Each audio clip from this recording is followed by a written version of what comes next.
Assalamualaikum warahmatullahi wabarakatuh. Pada kali ini saya akan menjelaskan mengenai materi yang saya dapat pada mata kuliah praktikum pengendalian proses dengan judul penentuan fungsi transfer sistem pengendali oleh saya sendiri, Niken Larasati, dari kelas 2E D3 Teknik Kimia. Alat yang saya gunakan pada kali ini adalah pengendali suhu. Capaian pembelajaran yang akan kita dapat adalah menentukan transfer function atau fungsi antar masing-masing proses pengendali dengan metode kurva reaksi. Sudah saya bahas sebelumnya, proses pengendali yang kita gunakan kali ini adalah pengendali suhu. Nah, sebelum kita masuki materi, alangkah baiknya kita mengenal beberapa pengertian dari simbol-simbol berikut ini. Yang pertama ada Kp atau gain, bilangan yang menyatakan perbandingan antara perubahan output PV yang terjadi atas perubahan input atau MV. Nah, dari mana kita mendapatkan nilai Kp ini? Nilai Kp didapatkan dari rumus Kp sama dengan delta CS per delta persen PO. Nah, nilai delta CS dan delta persen PO didapatkan dari rumus berikut ini. Delta CS sama dengan persen PV2 dikurangi persen PV1. Sedangkan delta persen PO didapatkan dari delta persen PO sama dengan persen PO2 dikurangi persen PO1. Selanjutnya, tau atau tau P biasa kita kenal dengan time constant adalah waktu yang dibutuhkan proses output untuk mencapai steady state setelah dilakukan perubahan input. Tau yang kedua atau tau D, biasa dikenal dengan dead time, adalah tenggang waktu yang dibutuhkan proses untuk mengeluarkan perubahan output setelah terjadi perubahan input. Nah, dapat kita lihat dari grafik tersebut, taunya terletak di sini dan tau D terletak di sini. Tau atau tau P didapatkan dari membuat garis singgung sedekat mungkin dengan titik belok kurva. Nah, berikut titik singgungnya. Lalu, tau D didapatkan dari kurva dengan melihat garis horizontal sebelum titik belok. Jadi, untuk tau D, kita lihat pada garis ini ada garis horizontal sebelum kurva melakukan titik belok. Sedangkan taunya, tau P, setelah kita menarik garis singgung, kita tarik dari sumbu X atas sampai menuju sumbu X ke PV1. Selanjutnya jaraknya ini kita sebut dengan tau P. Nah, berikut ada data hasil pengamatan. Diketahui, persen PO1 sebesar 10%, persen PO2 sebesar 50%.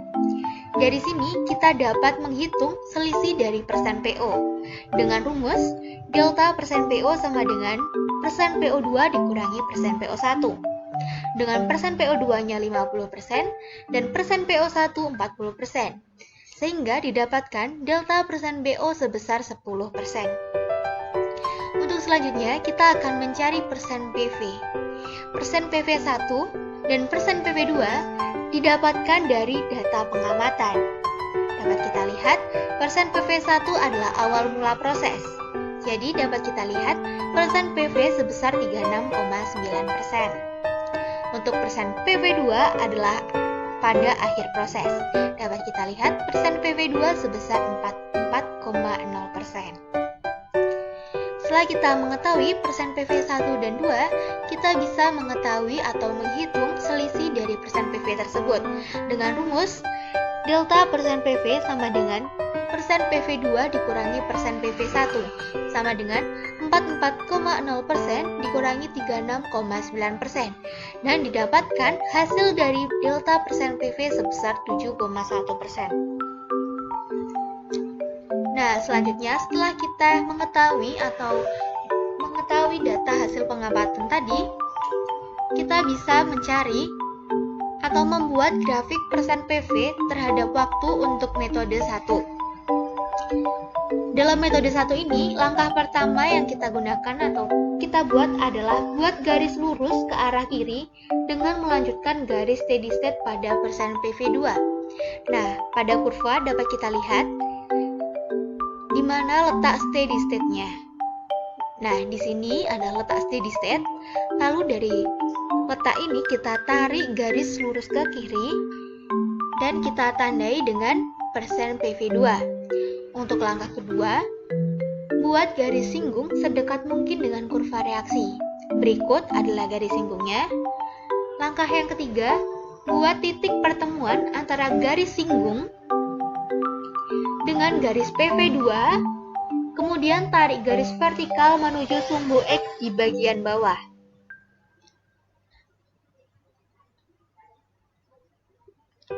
Selanjutnya, setelah kita membuat grafik, kita tentukan nilai KP, tau, dan tau D jika ada dengan menggunakan metode 1.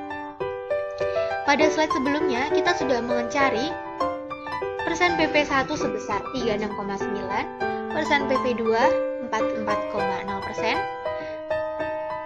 Untuk delta CS-nya sebesar 7,1%. Lalu kita mengetahui persen PO1 dan persen PO2, lalu kita cari selisihnya sebesar 10%. Nah, dari data yang kita ambil, kita bisa mencari KP. KP adalah didapatkan dari rumus KP sama dengan delta CS per delta persen PO. Dan didapatkan hasil dari KP adalah 0,1775. Selanjutnya, kita menentukan taunya. Tau di sini tertulis 9,5 sekon. Nah, mengapa sih kok bisa 9,5 sekon?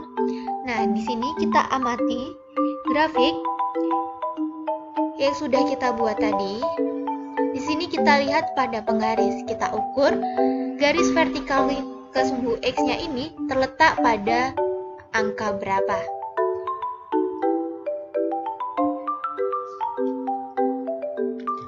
Oke, selanjutnya tentukan fungsi transfer berdasarkan nilai yang diperoleh pada poin A2.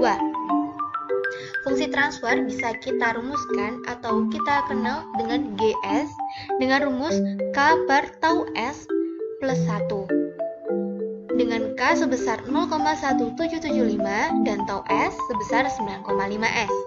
Lalu kita masukkan ke dalam rumus, sehingga GS didapatkan GS sama dengan 0,1775 per 9,5 S plus 1. Sebenarnya untuk hasil sampai sini pun sudah menjadi fungsi hantar atau fungsi transfer. Tapi apabila menentukan dalam metode Laplace, kita bisa menggunakan seperti ini. GA sama dengan 0,1775 per 9,5 S plus 1. Lalu kita pindah ruaskan bagian bawah ini ke arah kiri, sehingga hasilnya seperti ini. Lalu untuk menghasilkan S tanpa koefisien, kita bagi 9,5 semuanya, sehingga didapatkan hasil seperti ini.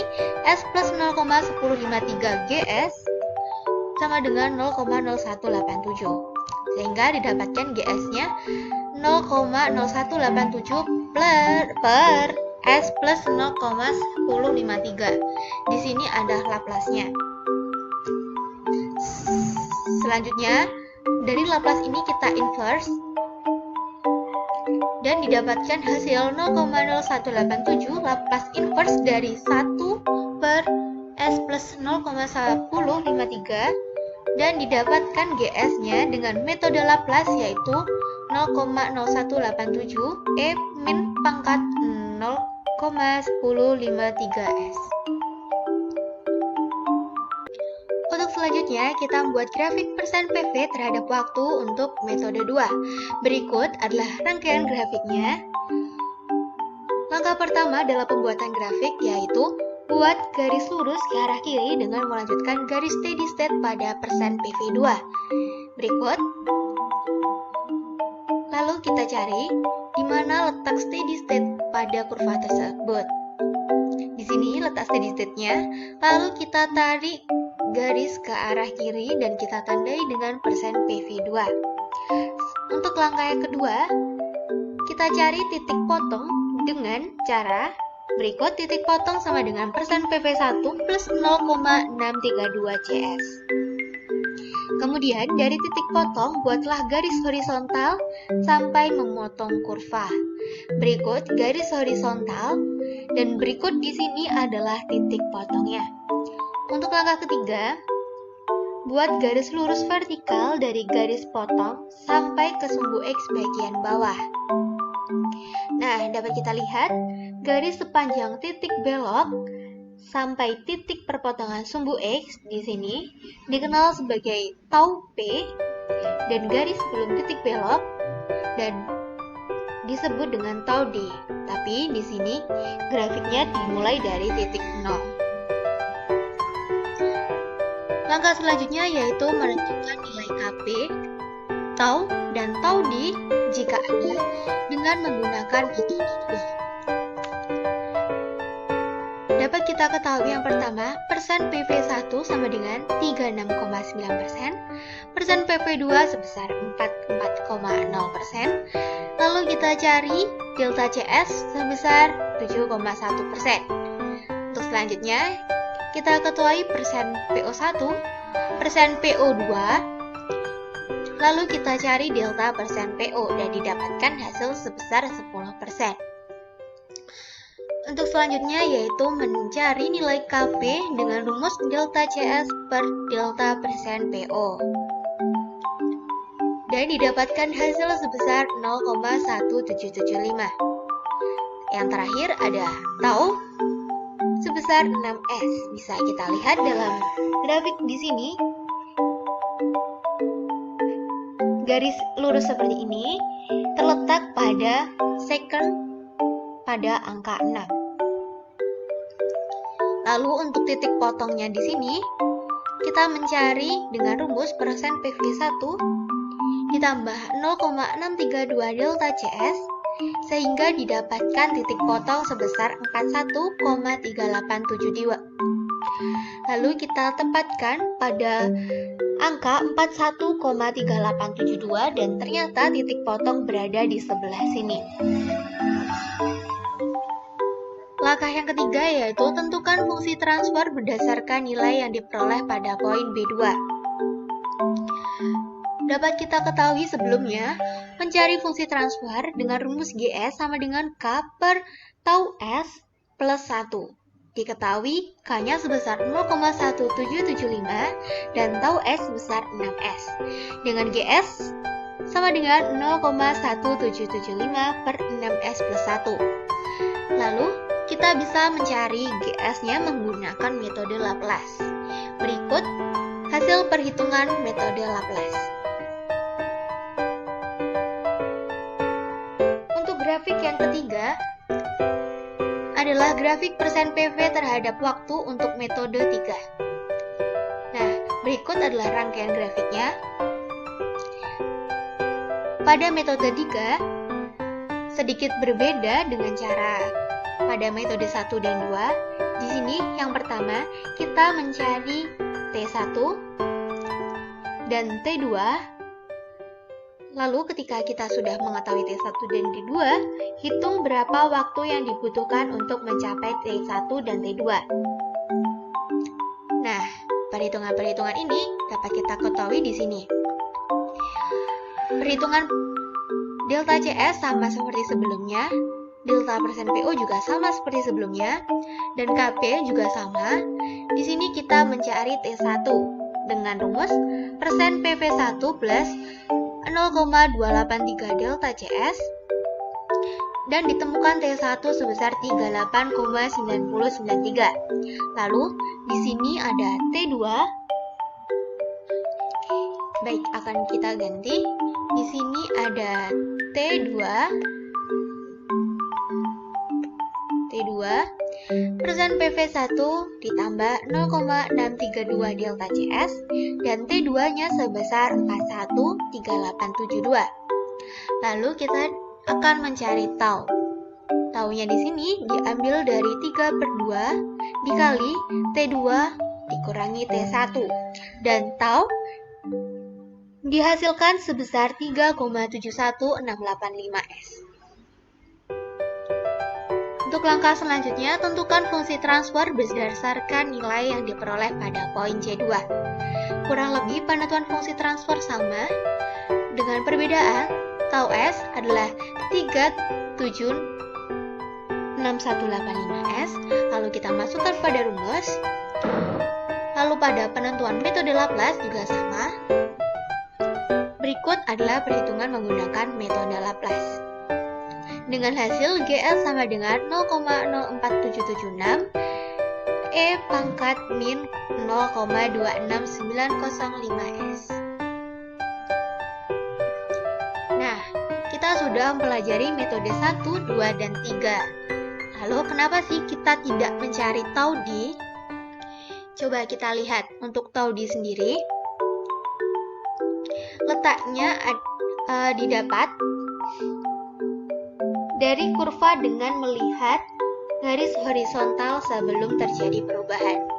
Berarti di sini, sedangkan tau D sendiri adalah tenggang waktu yang dibutuhkan proses untuk mengeluarkan perubahan output setelah terjadi perubahan input.